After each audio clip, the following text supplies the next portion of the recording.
तो जुर्म की दुनिया में कब क्या हो जाए ये कोई नहीं जानता। इस मर्डर मिस्ट्री की कहानी भी कुछ वैसी है, जिसमें जो हत्या करने की साजिश रचता है आखिर में उसी का कत्ल हो जाता है, और जिसकी हत्या करने की तैयारी होती है बाद में वही कातिल बन जाता है। कत्ल की इस कहानी में सिर्फ शरीर का खून नहीं होता, बल्कि कई रिश्ते भी तार तार हो जाते हैं। एक रिश्ता जो जुड़ने से पहले ही खत्म हो जाता है, तो कई सालों से जुड़ा एक रिश्ता अब खत्म होने की कगार पर आ जाता है। आज की क्राइम की कहानी ऐसे ही ब्लाइंड मर्डर केस की सच्ची घटना के बारे में हम आपको बताएंगे। लेकिन दोस्तों, उससे पहले अगर अभी तक आपने वीडियो को लाइक नहीं किया तो वीडियो को लाइक करके एंड चैनल को सब्सक्राइब कर देना, क्योंकि हम आपके लिए ऐसी इंटरेस्टिंग वीडियो हमेशा लाते रहते हैं। 16 मार्च को प्लास्टिक के बोरे में मिला एक लड़की का शव।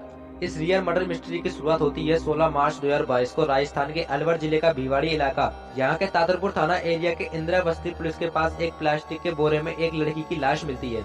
जिसकी लाश मिलती है वो लड़की बेहद ही खूबसूरत थी। उसकी उम्र करीब 27 या 28 साल थी।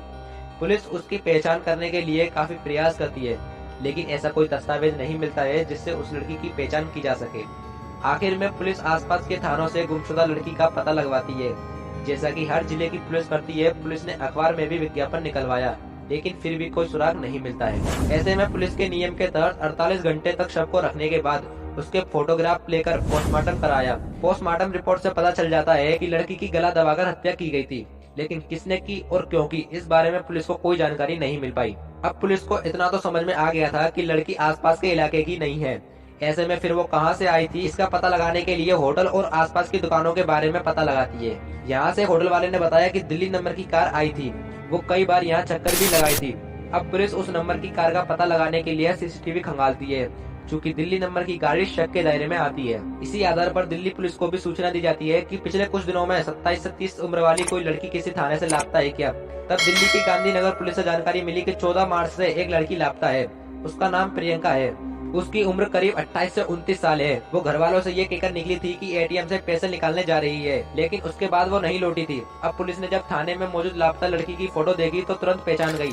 इस बीच पुलिस की एक टीम अलवर से लेकर दिल्ली के सभी टोल प्लाजा पर उस संगीत कार का सीसीटीवी फुटेज को चेक किया तो दिल्ली नंबर की एक कार मिल गई।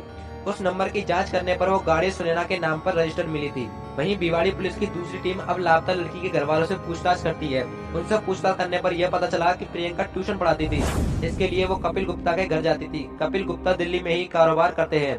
उनके बच्चों को प्रियंका कई सालों से पढ़ा रही है। उनके बच्चों को प्रियंका राखी भी बांधती थी। ऐसे में परिवार से बड़े अच्छे संबंध हैं। अब पुलिस ने जब कपिल गुप्ता की पत्नी के बारे में पूछा तो उसका नाम सुनैना बताया गया। बस पुलिस को यहीं से बड़ा सुराग मिल गया, क्योंकि जिस कार पर अभी तक शक था वो दिल्ली के कड़कड़डूमा में रहने वाली सुनैना के नाम पर ही रजिस्टर थी। अब जब पुलिस कारोबारी और उसकी पत्नी से पूछताछ की तो कोई शुरू में खास जानकारी नहीं मिली, लेकिन पुलिस ने जब थोड़ी सख्ती दिखाई तो बेहद ही चौंकाने वाली जानकारी सामने आई।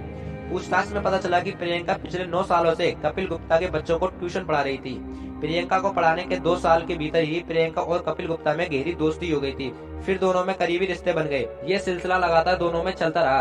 कपिल गुप्ता ने बताया कि पिछले कई सालों में उसने प्रियंका पर 40 लाख रुपए भी खर्च कर दिए थे। अब प्रियंका हर हाल में कपिल से शादी करना चाहती थी, लेकिन कपिल की पत्नी सुनैना की खूबसूरती को देखकर प्रियंका भी खुद को उससे ज्यादा सुंदर दिखाना चाहती थी, ताकि कपिल भी उसके प्यार और उसकी खूबसूरती का इतना दीवाना हो जाए कि अपनी पत्नी को हर हाल में छोड़कर उसी के पास आ जाए। अब धीरे धीरे प्रियंका के लिए कारोबारी कपिल गुप्ता से शादी करना उसकी इज्जत से जुड़ गया था। प्रियंका खूबसूरती के लिए हर महीने 20,000 रुपए खर्च करती थी। इसीलिए प्रियंका खुद को सुंदर और फिट बनाने के लिए दवाइयाँ खाने लगी थी। पुलिस पूछताछ में कपिल ने बताया कि प्रियंका हर महीने 20,000 रुपए अपनी सुंदरता पर खर्च करती थी।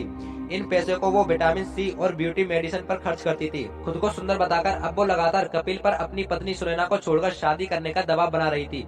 इससे कपिल भी परेशान हो गया था। इसी बीच एक दिन प्रियंका ने यहाँ तक कह दिया कि अब कपिल को अपनी पत्नी सुनैना को मारना होगा। जब तक वो नहीं मरेगी तब तक वो शादी नहीं कर पाएगी। ये बात सुनते ही कपिल की हालत खराब हो गई। कपिल ने इशारों में प्रियंका को ऐसा करने से मना किया तो वो ब्लैकमेल करने लगी और 50 लाख रुपए मांगने लगी।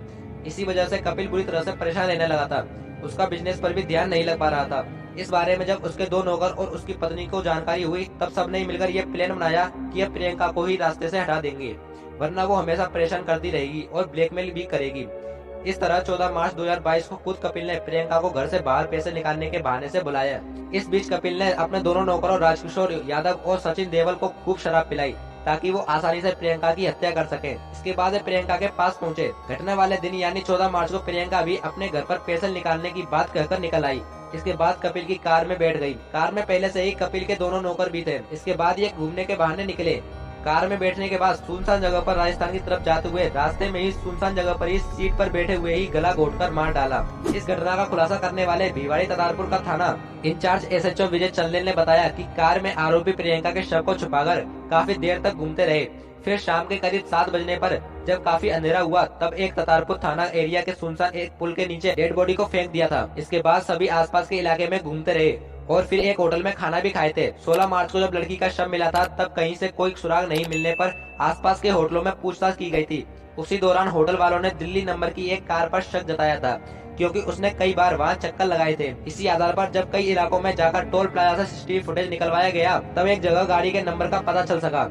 उसी सीसीटीवी फुटेज और गाड़ी नंबर के आधार पर पता चला था कि ये कार दिल्ली के आनंद विहार में रहने वाली सुनैना के नाम पर रजिस्टर है। इसीलिए आनंद विहार और उसके आसपास के थानों की पुलिस से संपर्क कर उनके इलाके में गुमशुदा के बारे में पूछा गया था।